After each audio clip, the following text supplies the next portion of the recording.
recording live from Glory Hole Studios in Chicago and beyond. This is Cognitive Dissonance.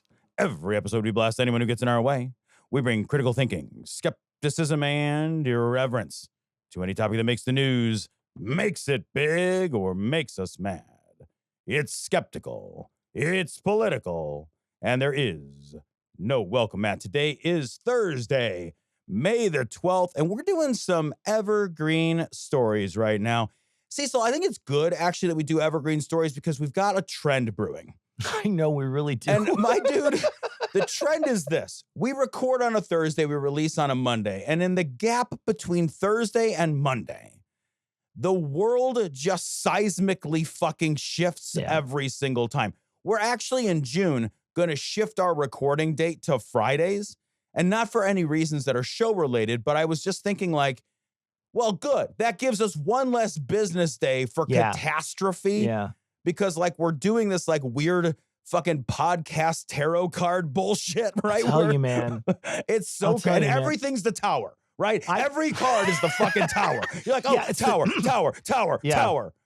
Yeah, and then there's just one plane that flies into all of them. It's just like no, but I think the reason why is because, and it's not just us, right? It's every single person out there who's trying to understand the media landscape. The reason why it does this is because our lives and the media and politics have never been this chaotic in our entire life, right? It's just you introduce every chaos agent you can to the political landscape, and what you're going to wind up with is a ton of explosions and a ton of people trying to figure out why this is happening, and they're going to be making rash decisions, and that's essentially what's happening, right? Is that you have this current administration, they can't find their ass with two hands, but they sure as shit will do stuff. Right? What you hope for is dummies not to do stuff. But these are confident dummies. And confident dummies, they're the worst kind of dummy because they will go out and they'll just do shit. So they look at Iran and they say, well, let's fucking attack that shit. Let's just go for it. And every other president, even the dumbest of our presidents, were like, wait a minute. No, probably not a good idea. Let's not do that. Let's see what we can do. Maybe we'll get a negotiation. Maybe we'll just put sanctions on them. Maybe we'll figure something else out. This group of dummies just thought, well, fuck it, just go for it. And they've done that throughout the entire presidency. And they're not going to stop doing that. And the other thing it does is it emboldens the other underdummies. So the underdummies are all the greatest term I've ever heard. They're all emboldened now. And so now you just have like a dummy cascade across it's like a dummy tsunami, and it's every day. It's every day there's a new dummy tsunami. First of all, I don't know what I'm going to do with the phrase under dummies, but it's something. Like, I don't know if it's going to be a shirt or a website full of shirts under or a dummies tattoo. But like under dummies is now part of my life. I love that. I love that. So like something occurs to me. We'll talk about the stories, I promise, guys. But like something occurs to me, Cecil, is like, I wonder anymore. We start off the show. What do we say? It's skeptical. It's political, right? But like, I wonder at this point if there is like, is it possible to have a discussion of the study of politics without also having a discussion that is the study of media? Like, I don't feel like we can pull those things apart anymore the way that we used to. Yeah. Well, I also don't think that you can take skeptical out of political discussions anymore either. I think, sure, should you have always been skeptical of how politicians treat the world and how they communicate with us, the things that they are and aren't doing? Yeah, you should have always been skeptical of that stuff. But we're at a level now where the administration will literally look you in the face and tell you something that they'll be like, that thing isn't on fire. And it is literally on fire. And people are hosing it down and there's more trucks coming. Yeah. And then they're like dropping planefuls of water on it. And they'll be like, it's not on fire. They will literally lie to your face. Yeah. So we need to be, ever vigilant now, way more than we ever had to be in the past. And the thing is what I always thought is like, they always say, if you show like a lie sunlight or whatever, it'll burn it away or whatever that whole idea is. Like shedding light on things is what But it's like these people are like, put a spotlight on it. I don't fucking care. Yeah. I will literally lie to you. That is the truest true. Like, it's so funny that the sort of like the anti-authoritarian, anti-oppression, anti-sort of disinformation tools that made sense. Again, like, I don't think you can pull these apart in a different media landscape that worked when the media landscape was slower and more, for lack of a better term, literary. They worked fine. I really do think that those were like smart, good answers. And now they don't work, right? They're just not. What we find is that they don't have the effect that they used to have. And so what we don't have instead is like a new catchphrase that also encompasses what you do next, you know? And it's like, it's why we've talked recently, like, you know, so do we start becoming conspiracy theorists to fight their conspiracy theorists? Like what do you do? At some point, it's like, all we have is fires, and we're just like it's a fucking wizard fight, man. Sure, it's man. like everybody's just shooting fucking magic spells out of wands and seeing which dragon fights better in the air. It's fucking bonkers now, man. And it's a confluence of not just media, but it's also a confluence of really unethical people who realize that they could be unethical, and there's no punishment to that. There's no downside if you're in the government and being unethical. There's no downside. Now, it used to be that there was a downside, that if you did anything even remotely gauche, you were rejected from politics for literally ever. I mean, fucking whatever that Dean, whatever his name is, Howard Dean. Howard Dean's a referee in the UFC, so it's not Howard Dean. Herb Dean is the referee. Herb Dean is Howard. Maybe it is the Howard Dean. I don't know. Anyways, wouldn't it be great if Howard Dean did his thing and then Herb Dean tackled him? Oh, it'd be amazing. Or if every time he called a fight, he did that. That would be awesome too. But in any case, his name was Dean. Right. And all he did was just make a sound weird. And people threw him out of politics. And, you know, there was weeks of controversy over a color of suit that Obama chose to wear. There are things that you could do in politics back then that would literally wash you out of politics forever. And now there is no, like, that bar. That bar is down where those people blew up in the sub, right? Yeah, so like, it's as far down as the sub that blew up. Yeah, man, it's a titan for sure. It is a titan. Like it used to be that like even like personal moral scandals that could sink a politician. Like, oh, they discovered like, you know, this senator has a mistress. And now it's like the president's like, yeah, I fucking sexually assault bitches. And we're just like, yeah, like I hang out with this pedophile on an island, and here's a birthday book where I drew on a young lady's pubes. And anyway, I got like 3 wives and 40 kids, and I'm fucking a porn star that looks like my daughter. And everyone's like, boys will be boys. Buy Trump coin. Buy Trump coin. Like, I don't even know what somebody in their personal life would have to do to have a scandal now. I don't even know what that means. It's so funny when you mention mistress, and the first thing that popped in my head is most recently, there's like a mistress, and it wasn't a mistress, it was somebody's wife who they had married, and then they were just like, here's a bunch of gold bars. And they had all this. So like at this point, like a mistress is quaint, Tom. It's like adorable. If somebody just has a mistress, everybody's like, oh, he's not fucking raping kids. Right. It's adorable. What I recall is there was a moment in the first Trump presidency where we were watching a guy, I think his last name is Dilly. And Dilly was talking about how he didn't give a shit whether something was true. As long as it hurt the other side and helped my side, I don't fucking care. And I think like there's a lot of people that is the quiet part out loud. Mm-hmm. There's a lot of people out there who don't give a shit. They don't care whether they're telling you something true or untrue. They just care that your eyeballs are on them and that you do the things that they tell you to do so that the things that they want to have happen, the people who they want to see in power, the way in which money flows in our economy, et cetera, are all come true. So they don't care how that happens. Literally the method doesn't matter. It's the results. It's the end that matters. It's so funny because I think of that episode a lot. I really do. Because you and I were both blown away. I remember this so clearly. Like, I wish I could even find the episode. You and I were both like, I can't believe somebody would say out loud, I'm willing to just say untrue things as long as they get me the result, because that like up to a certain point, you sort of knew in the background that was happening, but you had to hide it really well, and you want to get caught doing it. And like, so to come out and just openly espouse a policy of just being like, yeah, the truth doesn't matter anymore.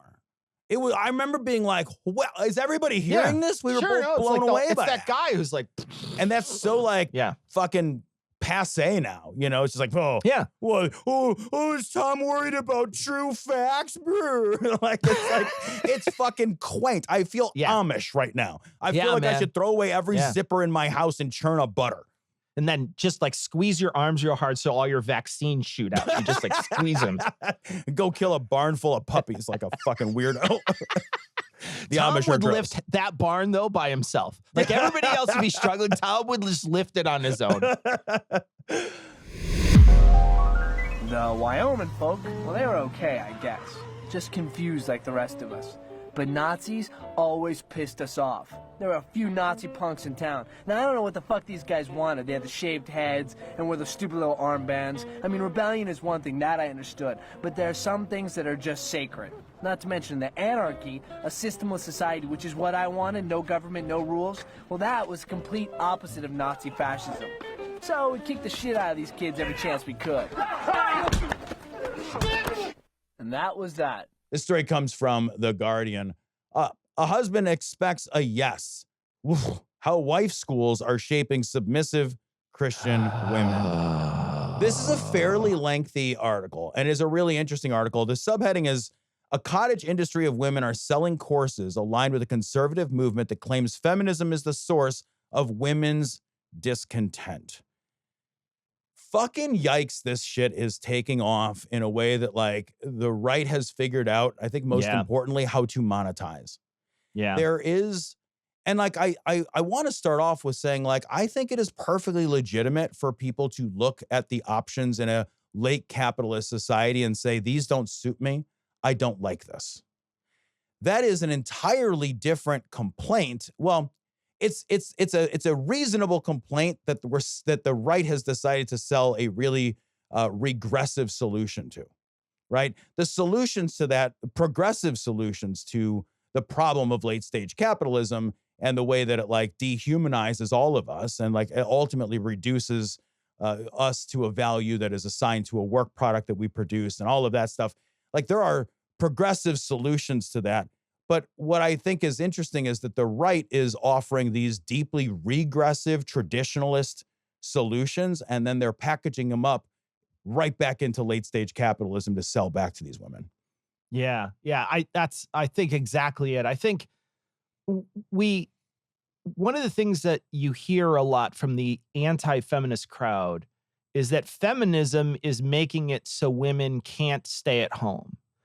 And that's just not true. What feminism does is it allows a choice other than staying at home.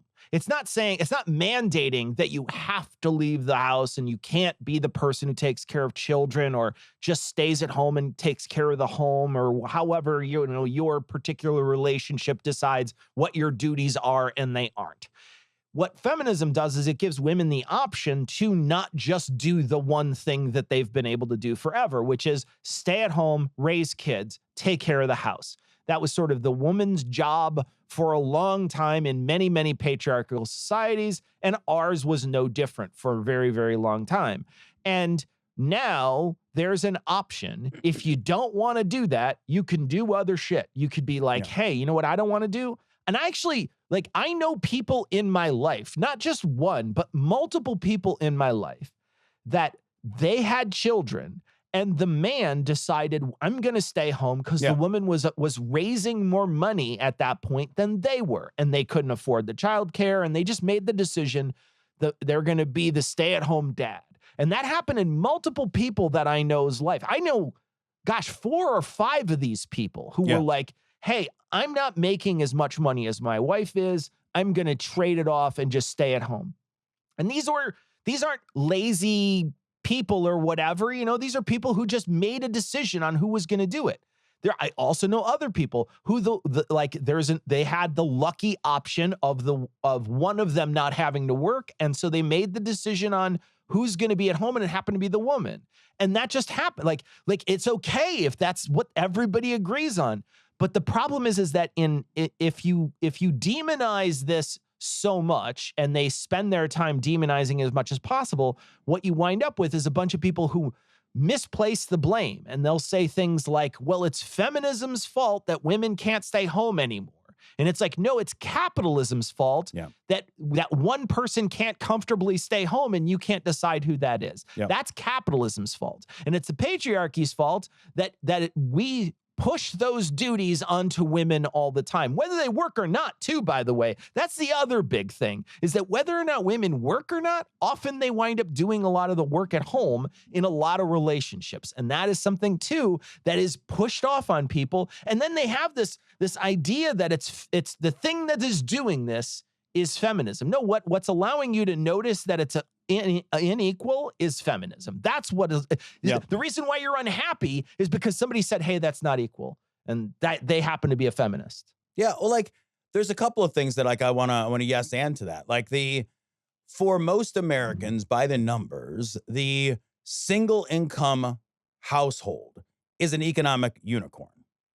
It is very, very difficult. Remember that the median income for a family of four in the United States right now is somewhere in the neighborhood of $76,000 a year for a family of four for the entire household.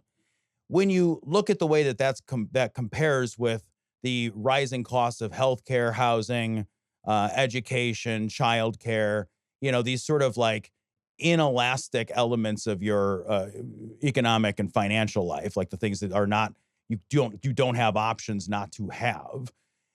People just have enormously less money right now. The number of people that can survive off of a single income home that have kids, it's low. It's low. So almost everybody, like the 24% of American households with kids are single parent households. And then I think it's something, I was just looking at this the other day, like of the remaining households, it's somewhere around 65% of those are dual income households. So when you put those numbers together, there's actually not a lot of single income households with kids, because economically it's just fucking hard. It doesn't match what we know about the median income and the requirements for home ownership or housing or healthcare, childcare, etc. The pushback where everybody is like, where some people are saying, hey, like, my choices actually are not what I thought they would be. I don't actually have the choices that feminism promised me, right? I don't actually have the choice to choose to stay with family for a certain period of time or choose to go into the workforce. I'm just forced into the workforce. That's true. Economically, that's true. That's not true because of feminism, like you're saying. That's true because capitalism and wage inequality. That's the reason that has happened. Wage inequality has demanded that the cost of living has risen in such a way that, like, everybody has to work. But the other reality is that even in homes where both parties work full time, women still are still burdened disproportionately with the vast majority of the housework. So the trad wife expectation from the right is still very much, get a job, earn some money, contribute financially, but also you're still doing all the work of childcare, or the vast majority of it, and all or the vast majority of the housework.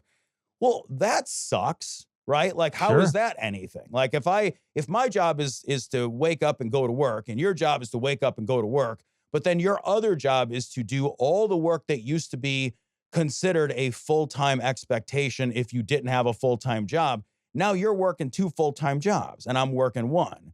And that is traditionalism wrapped up in the dual income household economic model, right? And all it does is hurt women. Yeah. This, like, these schools that they're from this article, they're really talking about ways to create a deeper level of financial like indebtedness to the man in the equation, to the man in the it's sort of like creating a sort of micro indentured servitude at the household level is really what it's doing. I think about this a little bit sometimes I'll just get real personal for a second. So in our household, we have what a lot of people would consider a traditional arrangement. And we have it for a few reasons, but like, so I provide all the financial resources for our household, and Haley does not work. And that works for us. But like, I fully recognize and say out loud and even talk explicitly to the kids that like, this is an incredibly vulnerable situation for my wife to be in. It's incredibly dangerous for her to be in. And I actually tell the kids, I don't want you doing this on either end of the transaction, right? Like, as you grow up, whether you're, you know, the man in the relationship or the woman in the relationship, whether you're the provider, whether you're, I don't want anybody to be in this sort of position you see modeled at home. It's dangerous. It's really dangerous for Haley. I have all the control and power. And that only works because I like to think of myself as a moral and trustworthy person that she can place her faith and trust into. But like, that's not a lot of these relationships, man, because they're like being built. They're being built on a entirely different foundation that teaches subservience first. If you have a subservience first model and this financial indentured servitude at this micro familial level, like that is just all that is just creating a kind of serfdom. That's what that is. That's creating a gender-based serfdom. It's fucking scary. And then they've monetized this shit by selling courses. So they're just like, hey, you don't have to work. By the way, my job is to teach you about how you don't have to work. I work, though, by selling you this shit. Yeah. So like they're also lying. It's obvious if you pay attention that they're obviously lying to you about trying to say that what your traditional role is to do this thing, which is basically be subservient to her husband. It's like, well, then why isn't a guy teaching me this? Right. Like, why are you?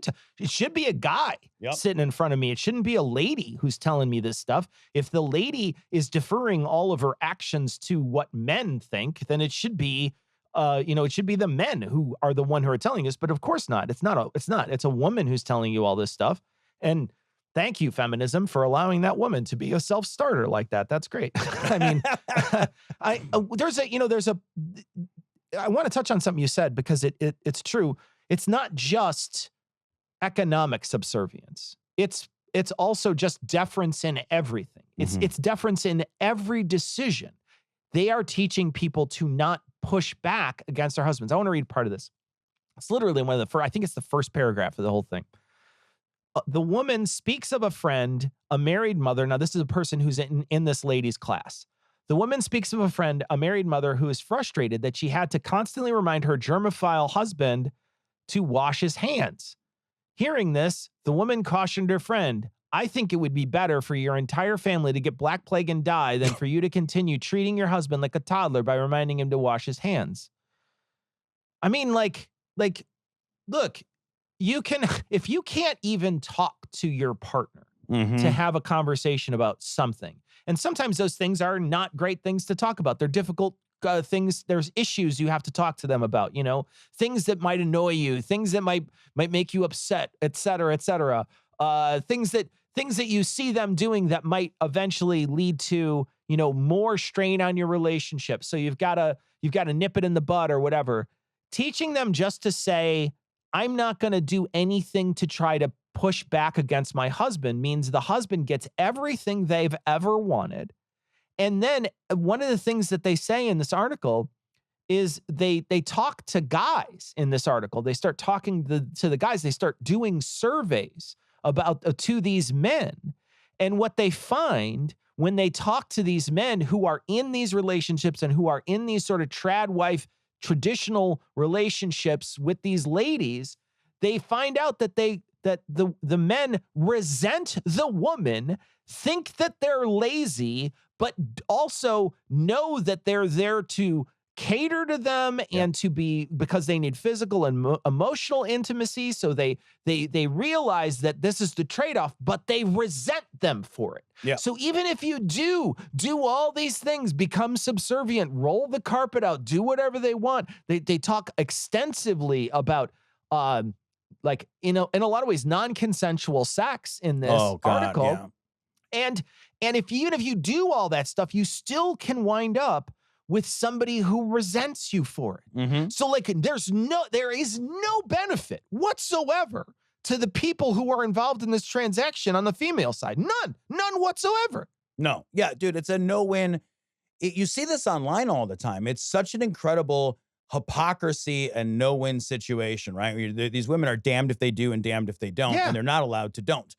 Like there's so many dudes who are like, oh, like, you know, like women don't, you know, have to pay for anything. All they have to do is, like, you know, you see this like MRA lines all the time. You know, women have social sexual value just by stint of existing, and, you know, men have to do all the work and all the labor. And it's like, okay, but like first of all, that's nonsense. So like set aside the fact that that's nonsense.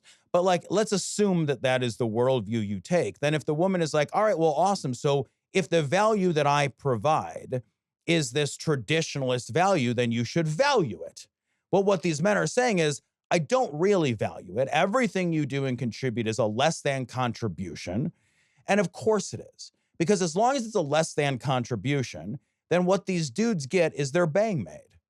Because that's what they're actually after. They want a bang maid. They want to do two things at one time, right? They want to make sure that women cook for them, clean for them, raise the kids, and service them sexually. At the same time, they want to make sure that they don't have to compete with them in the economic workforce.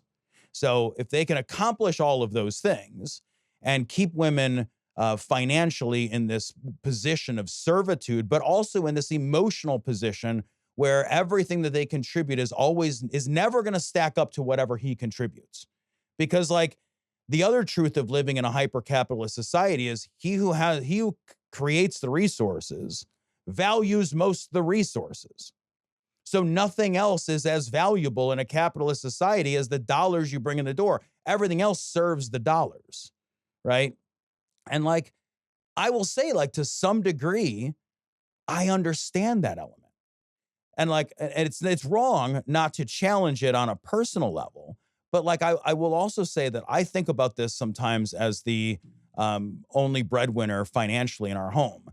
It creates a pressure, right? Where I'm like, okay, like everything has to serve the job, because without the job, you don't go to college. And without the job, the lights don't stay on. So like, Sure. It does funnel all of the sort of like hierarchy of energy in the household toward the job.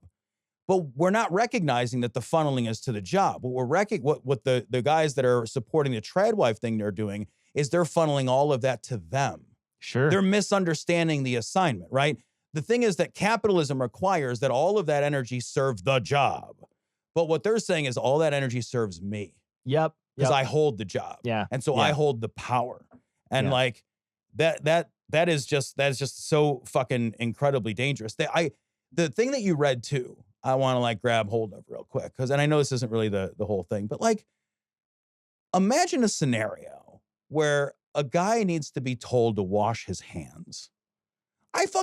Like they teach you that in preschool. Sure. And this lady is being admonished because what she's really saying is like, hey, I have to do this emotional labor of effectively raising a grown-ass man as if he were not a grown-ass man. And she's being admonished for that, rather than admonishing the man for not understanding like, hey, man, there's some basic fucking hygiene stuff that at this point in your life, nobody should tell you you have to do. And it like the very idea that anybody has to be like, hey, wash your hands. Like, what the fuck? But women are constantly put in a situation where they have to perform a specific kind of emotional labor where they raise men as if men were some kind of a child. How many times have like women said, or you've known a woman who said like, oh, I've got 5 kids if you include, Kevin or my husband. Sure. Like it's a very common trope. It's a common trope because like, I think structurally, as long as men keep women in that position, Sure. it keeps them in that subservient role. Yeah. There's a part of this where the guardian asks the woman, why she should be giving marriage advice, because like she lives a very different life than other people. And she says, honestly, I think people should get marriage advice from people who are happily married themselves. And I just want to say, like, that's such bad thinking, because relationships are so individual Right. and they are so different relationship to relationship. I know plenty of happily married people that I would never want their relationship at all. Like I see their relationship from the outside and I think, holy shit, I wouldn't want that. And I know plenty of people that are very happy in those relationships. Their relationship is awesome and they love it and they're enjoying it. And the interactions between the two of them is amazing, et cetera, et cetera. But for me, I'm just like, fuck you. I'd walk into the sea if that was my relationship. So relationships are super individual. And this person makes it seem like if you have a happy one, I can then tell anyone else how to have a happy relationship. And that is 100% false. It is so different. Relationship to relationship. What you're saying to everybody else is, I'm telling everyone I have a happy relationship. Nobody has any idea you have a happy relationship Very or not. true. Well, that's number one. But then number two, you're saying I have the fix for everybody's. And that should immediately tell everybody who's like paying her money, her $17 a month course fee or whatever. That should tell everybody that she is just selling you. Basically, it's multi-level marketing for fucking like trad wife shit. Dude, that's all she's selling you. That's perfect. This is fucking Amway marriage shit. It is, right? exactly. It's fucking Amway. Like, that's something, too, I hadn't really thought about. But I think, like, you couldn't be more right. Like, they're trying to say there's a blueprint for how this thing works. Yeah. And there's no blueprint. There's no blueprint. And like, I don't know, maybe just because of my personal situation, but, like, I will say that I've never thought more and more carefully about relationships than when I got divorced. It forced me to, like, think about things in a really like intentional and structured way. And the conclusions that I came to were conclusions that were incredibly relevant to me. That's it. Yeah. They were like, I was like, hey, like, here are all the things that I have been thinking about, things that like maybe I had not considered in a careful and structured way before. I think the idea that the only person who understands relationships is somebody who's been in a happy one is like kind of a fool. Like, that's a foolish thing to think. Like, sure, you could get great advice from people who've been happily married their whole lives. You absolutely can. You can get great advice from somebody who's not in a relationship at all, but who has given it real, structured, careful thought and consideration. Sure. And then like all of that stuff is still not your blueprint. Like, your blueprint is like, well, what are my needs? You know, like, what are my emotional needs, my social needs, my financial needs, my sexual needs? Like, there's so many things that you have to think about. And the answers are always just yours. And these people are just like, no, it's a square peg. Yeah. Just everything's a square peg. And by the way, you don't ever get to say no to him using your square or your round hole. Your round hole is always available to him. For sure. You are a little lopsided, cross-eyed, red-nosed, little buck-toothed, Wrigley's extra little prick. This story comes from The Atlantic.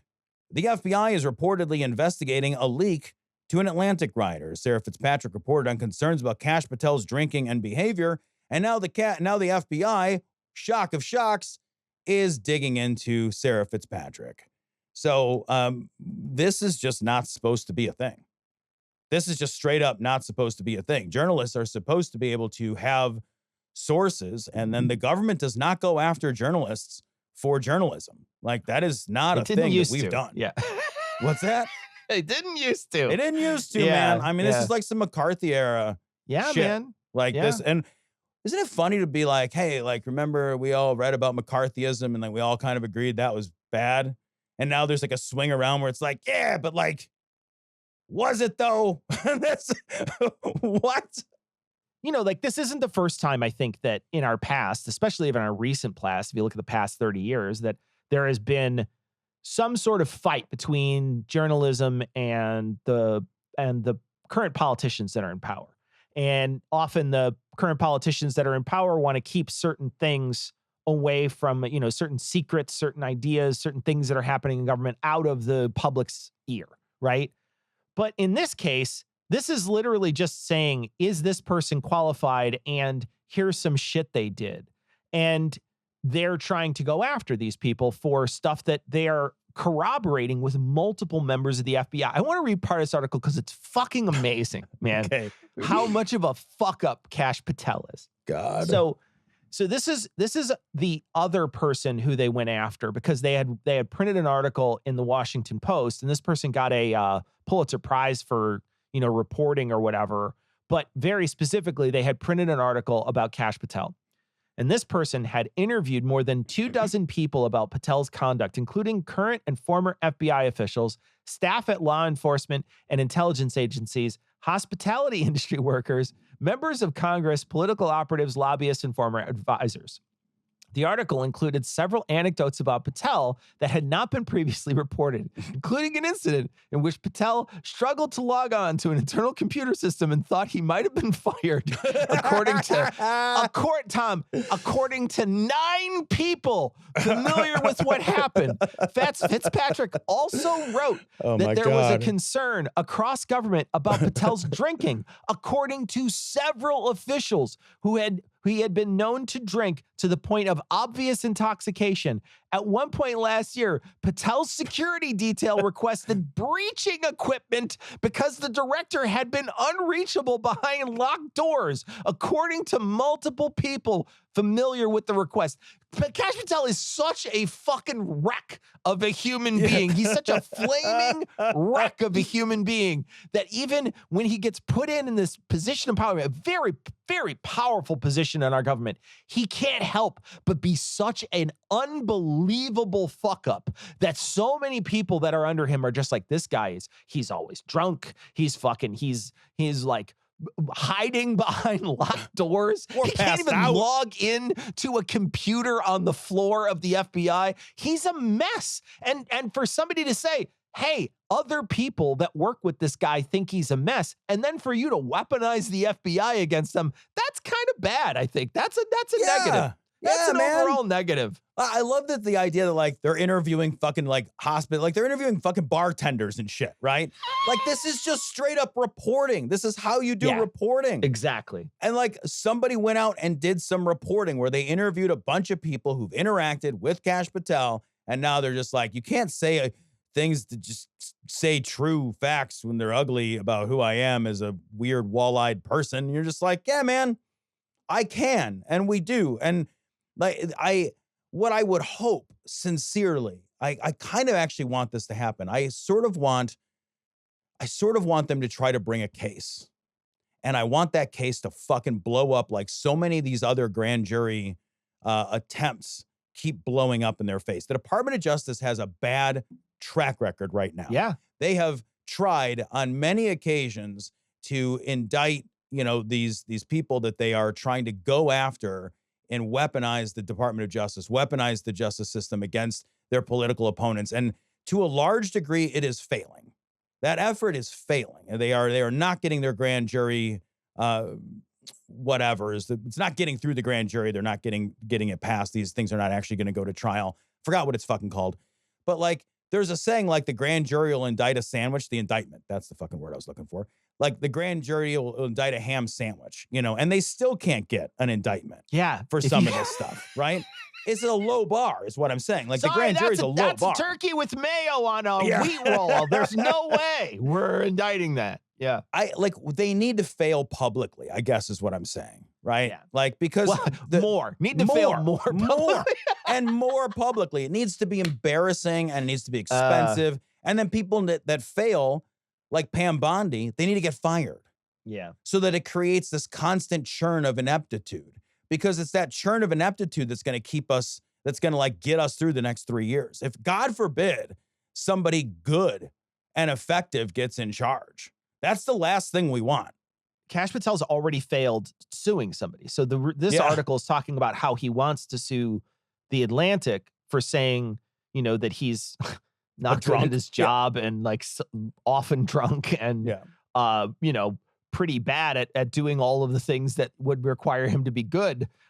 Instead, he's used, and the reason why this lady, this person who worked for the New York Post or for the Washington Post was investigated is because she reported on how Kash Patel was using the benefits of his office to, for very personal reasons. So he was taking and sending a guard to guard his girlfriend, using the jet to fly all over the place, et cetera, et cetera. And so those types of things were reported on, which they should be, right? This is obviously you not doing a good job. You in a very high profile position, looking like a frat boy, and you mishandling all the the sort of resources of your position. It's all majorly negative, right? When we look back at all the other administrations, if somebody did some of these things, one of these things, they'd have been fired immediately. If they'd have done one of the things that he's done, someone would have said, this looks real bad on you, Mr. President, you need to get rid of this person. And Mr. President wouldn't be a senile, crazy person. So they would say, yeah, no, I should probably get rid of that guy. And then they would just get rid of him. And so like that would happen in the past. There would be a pressure. The people outside would look and see someone is mishandling the resources of the job, or they're drunk on the job, or whatever they're doing, and then they would just get rid of them. But now all these things can compound. But then he takes the office and he says, you know what? You looked into me. I'm going to send them to raid your home. There is no way to look at this and not say that this isn't using your office to harass people. There's no way that a rational person can look at these acts and say, well, no, they're just like that. That's what you do. Like, these people follow leads. It's like, no, you created this entire thing to essentially severely inconvenience someone else. You did it very specifically so you could intimidate them, and so you can chill the effect of journalism. That's genuinely what you're doing. So these people are just a fucking mess, man. And I wish that there was more comeuppance that would eventually come their way. I know that it won't happen. I know that we're not going to do it. I know that eventually Kash Patel's going to fucking drunkenly weave back into his podcast studio with his fucking monogram bourbon, and he's going to go talk to a bunch of other people, and he's going to podcast after all this is over, and he's going to be the same guy he was before he took the job. There's not going to be any damage to him.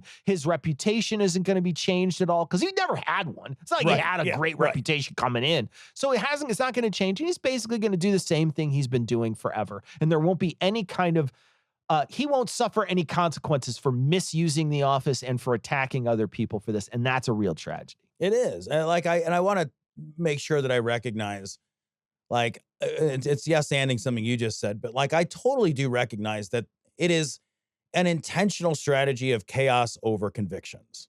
Yeah. Right. If they create chaos, and if they get a conviction, fine. But like, really what they want is the chaos. If they have the chaos and you're a reporter and you're like, yeah, look, I'm like, reporters aren't rich people. They are like not well-paid, wealthy people. These are people living like middle-class lives 99% of the time. Right. So like, if you're just like some middle-class person with a job working for The Guardian or working for The Atlantic or The New York Times, and you've got a regular job as a journalist, and you're like, well, I can't actually afford to defend myself against the United States Justice Department financially. And like, I don't want my home raided, and I don't want my kids' lives turned upside down, or I don't want my, wife or husband's business investigated. Like I'm going to take a different assignment approach. Yeah, man. Yeah. Don't put me on that fucking beat. I don't want to do it. There's very few people who are going to be able to stick their neck out in a way that says like, because I think about myself sometimes, and I'm like, like if I was a journalist writing for The Atlantic and they're like, Tom, I want you to write this story about Kash Patel, I'd like to be able to say that I would say yes, but I'll tell you, I would say no. I have way too much to lose. Sure. Maybe 20 years ago, I'd have said yes. 20 years ago, I'd been in a different life position. I'd be like, yeah, all right, let's do it. But at this point, and I think that's a calculus no journalist should ever have to undertake. Yeah, for sure. The administrator is here, Doctor. Switch everything on. Morning, gentlemen. Morning, gentlemen. Morning. Morning, Mr. Pycroft. Oh, very impressive, very impressive. And what are you doing this morning? It's a birth. Ah, what sort of thing is that? Well, that's when we take a new baby out of a lady's tummy. Wonderful what we can do nowadays. Ah, I see you have the machine that goes bing. This is my favorite. You see, we lease this back from the company we sold it to. In that way, it comes under the monthly current budget and not the capital account. Thank you. We try to do our best. Well, do carry on. This story is from ProPublica. Babies are bleeding to death as parents reject a vitamin shot given at birth. So that's the world we're in now, guys. This is an essential vitamin K shot. It helps the body to clot blood. It's one of 3 key interventions for newborns. I'm just reading the subheading right now, along with an antibiotic, eye ointment, and the Hep B vaccine. All of these things, all of these interventions, people are increasingly denying for their kids. They are rejecting the vitamin K shot. They are rejecting the antibiotic eye drop, and they are also rejecting the Hep B vaccine.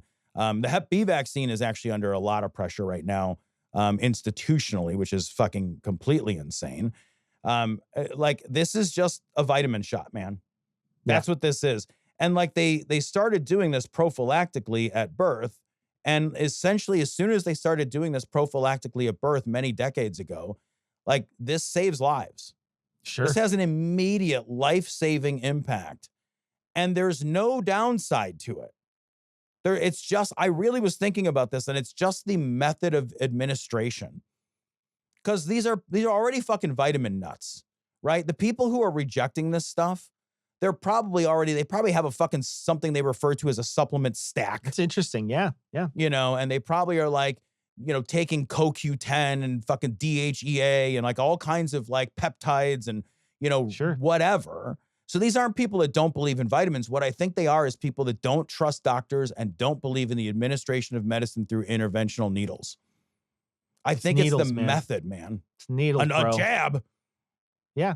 I think you're right. I think there is some people think that them taking something orally is so different than them getting something shot into their body.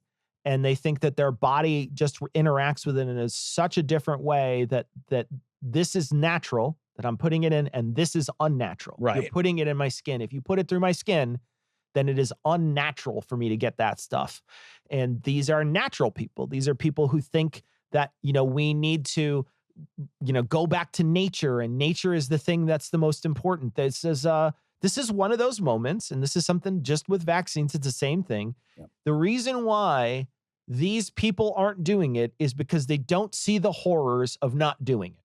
What they see is a bunch of healthy babies. They see a bunch of healthy babies all the time. All the babies that they see are reinforced as healthy because all the babies up until now have been getting this. Because this is one of those, it's one of those shots, I guess they explain it in the article, but essentially when a baby's born, they don't have good blood clotting ability. It's just not great for them.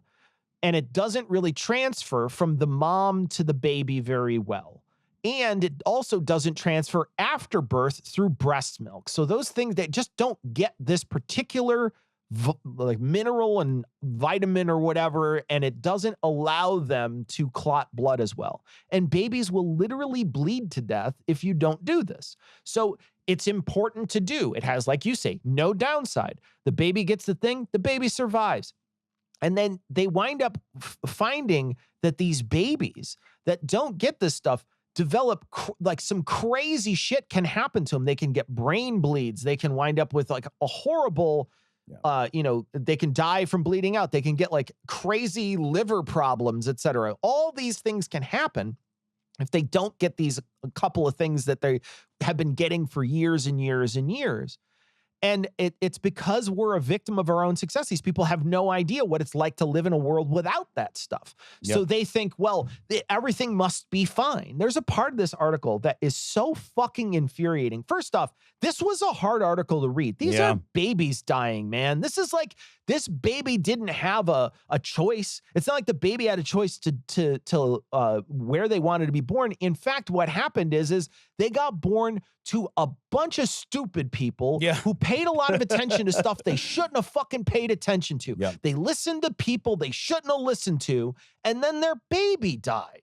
And then they still blame the fucking system, and they still blame Big Pharma. Yeah. They cannot, no matter what, roll that back and think, God, I fucked up hard on this one. There's a part of this article I want to read. It says on Facebook, comments about the shot include, don't do it, huge lie, this is scare tactic. One person wrote, never will I inject my baby with poisons from Big Pharma. Families have also pointed to a 2023 episode about vitamin K shots by conservative podcaster Candace Owens, who said, what Big Pharma is saying is that we realize that babies are born wrong. They don't have enough vitamin K, so we're going to give it to them. It's what they've always needed. And so what she's saying is that babies are born perfectly. And I remember having a conversation with a conservative member of my family, extended family. He's not part of my family, but extended family. And I remember having a conversation with them after a child was born, and it was their grandchild. And they're having a conversation with me, and they said, you know, I looked around that room, I looked around that birthing room, and I just see all these machines.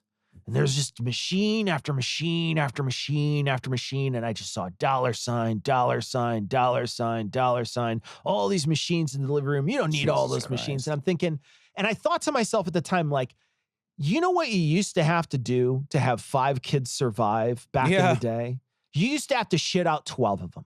You used to have to shit out fucking twice as many kids as you thought would live, because the kids just don't live past a certain point if you don't do some intervention. You think about all the babies throughout history that wind up dying because we have shitty, terrible medical care. And you look around this room and you're resentful of that stuff. You think they're trying to pick your pocket. They're trying to save you from having to shit out twice as many kids so they don't survive, you dummy. Dude, they look around that room, right? And they're like, oh, machine. And what they're not acknowledging is, hey, you know what? Nobody turned on most of these machines for me today. Those machines are there, like they're staged. That's such a good point. Yeah. In case you need them. And most of the time, most of the machines in that room won't be needed, right? Like, but they're in that room because if you need it, you don't want to wait to get it. So like, I'm looking around and I'm a machine. Yeah, but like how many were used for your kid? Well, none of them. Okay, well, isn't that actually the point? That what they were is they were there in case of emergency, break glass, right? And like, I fucking guarantee every single one of these people, and it's in this story, these kids get sick, and where do they take their kids? To the doctors they didn't trust in the first place. Why? They're like, you're fucking lying, right? You're lying. You do not trust their advice on the front end, but you want their intervention on the back end. That's bullshit, right? Like you like your fucking magic herbalist, powder, naturalist, traditional nonsense is gonna, like, all that is there because things are fine already. Right? That's all there because things are fine already. Like it's so funny because every single day, Cecil, I take vitamin K. I take vitamin K every day because it's synergistic with vitamin D3, and I'm low on D3. So in order for the D3 to be better absorbed, there's a calcium channel that needs to be balanced. And so D3 works better if you take vitamin K with it. It's fucking nothing, man. It's nothing. Like my doctor's like, yeah, you should take vitamin K and vitamin D3. And I'm like, okay, great. And I have a fucking prescription for it. So that way it makes my insurance pay for it. But I could just get it like down the aisle, right? But like, this is nothing. And like I said, these people they'll turn around and they'll do 2 insane things that all contradict each other at the same time.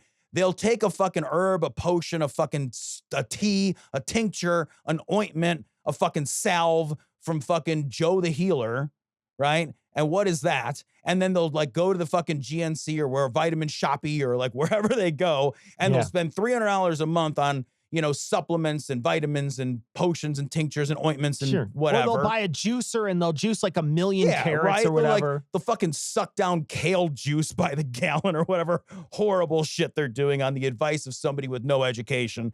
But like they'll do all of that stuff, acknowledging that micronutrients, essentially acknowledging micronutrients, of which vitamin K is just a micronutrient. Micronutrients are an essential part of being healthy. So they're already acknowledging the first truth, but then they're just denying the administration method. And then when the kid gets sick, they rush him to the ER. How many of these fucking people with COVID were like, I don't want the shot, and then they got sick and they ran to the ER? Why did you go to the ER? It's full of the same people who told you to take the shot. People you said implicitly, I already know better than you. Now you got all these fucking babies with brain bleeds and, you know, dying and strokes and all this stuff. And it's all just preventable. We've known it forever now. Like we've known it for such a long period of time. We're like, hey, how many like wins in medicine do you get where it's like, hey, there's a problem and the solution is just trivially easy. It's just trivial how easy this solution is. And we just get to put that entire problem to bed forever and there's no cost benefit. Like the cost benefit is just all benefit side and essentially no cost side. You don't get a whole lot of wins like that. So it's so insane to me that these people be like, I'd rather take a chance. And you're like, all right, why did you breed? You're bad at it. Well, and the reason why they're mad is because they say like these companies are trying to get like money out of me or whatever. I remember hearing Joe Rogan recently on one of his shows had said he had related a story about somebody who came in and she was a physician or whatever.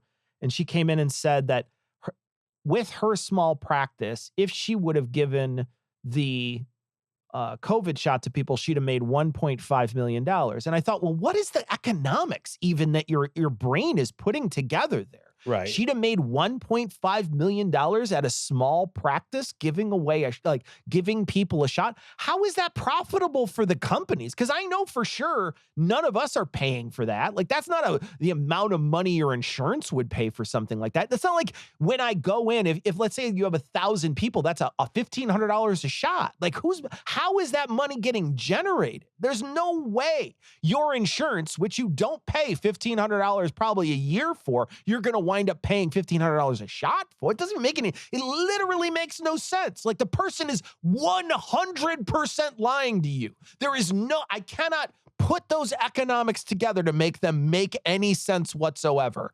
But but Joe hears it from someone and then he broadcasts it out. The same thing with this Candace Owens things, right? Like Candace Owens, she says something and she says it so confidently, right? She says this so and it falls perfectly into the belief structure of the people who are watching her. Baby, God can't make mistakes and babies aren't mistakes and they come out perfect and all babies are perfect and they get shit out of you and then the baby is 100% fine and everything we do from that point kills the baby. Right. And she says it in such a confident way that the people who watch her believe her. They believe what she has to say and they believe her even past what a doctor would say. The person who you're going to see to actually hold the baby on its way out, right? It's not like you're just out in the fields and you shit the baby out and it drags behind you as you're walking down the road. That's not what happens. You go to a giant building that is very, very clean and you sit in a room with a paper gown and you give birth to a baby and there's a person there who you trust to hold it, but you don't trust with any of the other stuff. You don't trust them with any of the other pieces that would go to make sure that that baby survives. And one of the things that it boiled my blood last night I was reading the story and I was so fucking mad. I was spitting mad I was reading the story because this idiot who had a child and then the child fucking dies and then they go and they say, the guy says something. He says, I figured the hospital was already pissy with me that we didn't vaccinate at all. They lost all that money on that. And he said, and then it goes on to say, the family's anger subsided some since the baby's death, in part because of their trust in God's plan. Here's a quote. I can sit here and be upset and sad, but this brought me closer to God. I just can't wait to be with him. You killed your child. You murdered your child because you're dumb. Yep. Dude, like, yes, and like 3 points there. Like, these people that are like, follow the money. It's like, yeah, but like they're decrying the economics of it, but they also hate socialism and socialized medicine. So 201. So I'm like, well, how is it supposed to work in your mind? Right? Like, you don't want socialism and socialized medicine. Okay, so we'll do this capitalistically. Well, they're making money off it. Well, yes, of course, because you demand that from the system.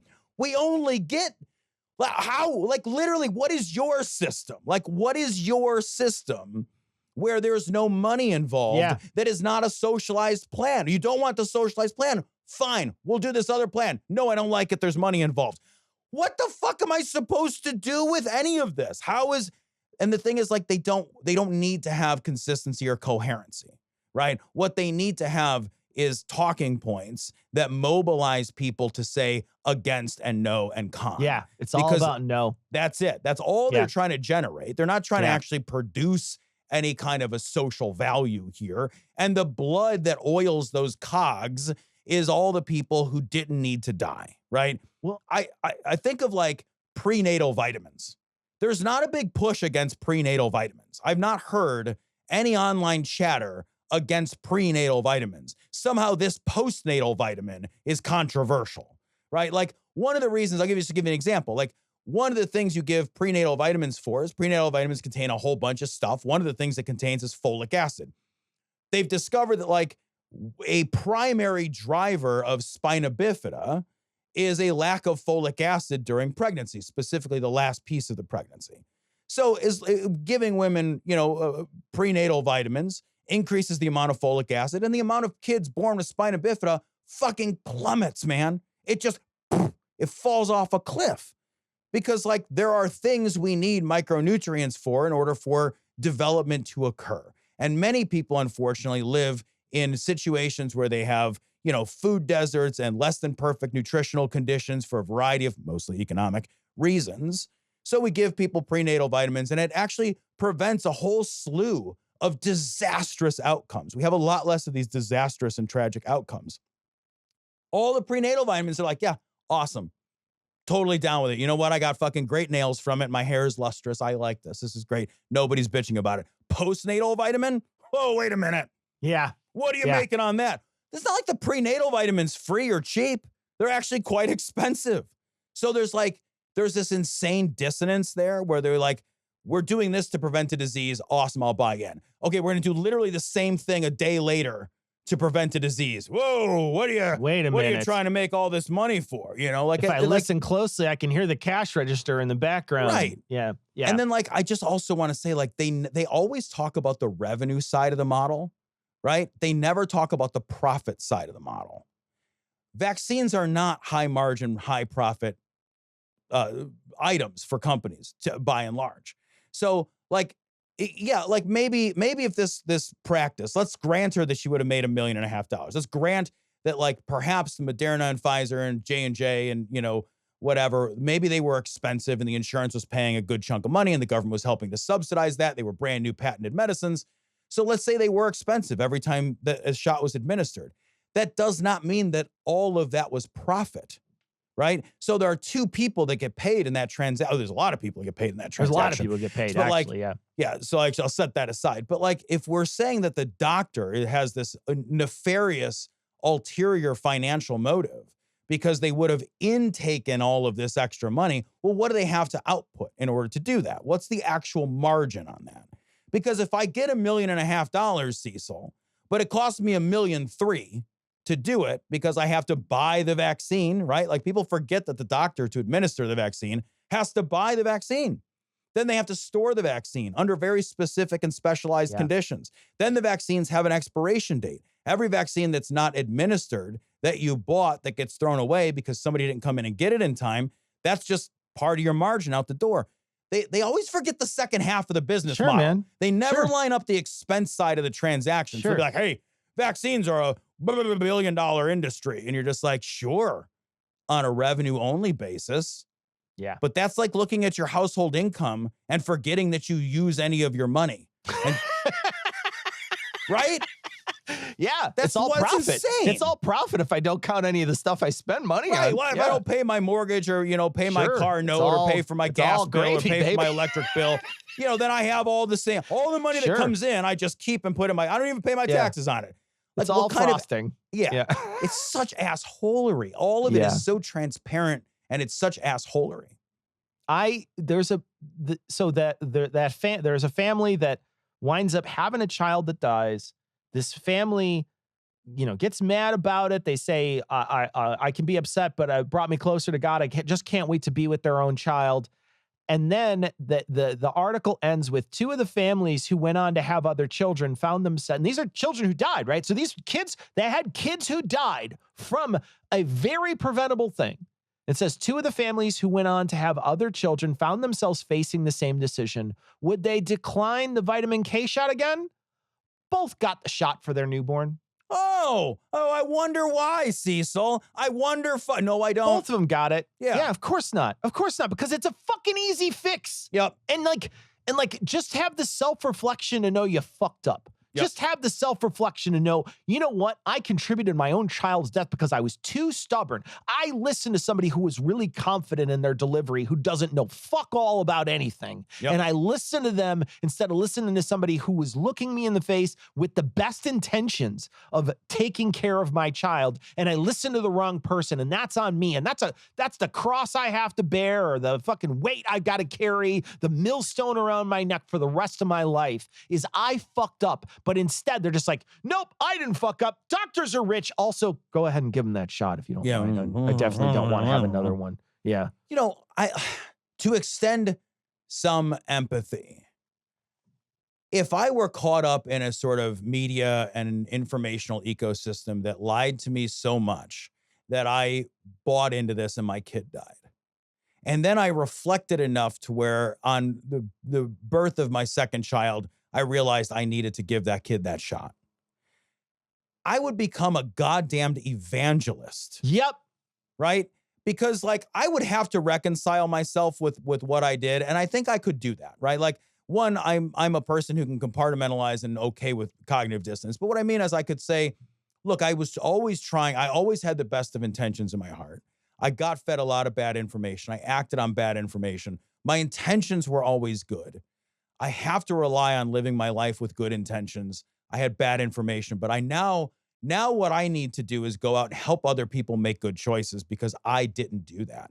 And that's the way that I'll be able to sort of sleep at night and look at myself in the mirror. So it's astonishing to me when people are just like, yeah, I'm just not going to do that part. I'm just going to quietly change my mind and then yeah. still be vociferously against all that stuff too. How do you sleep? What do you do? Like what mirrors in your home reflect back to you a person that you respect?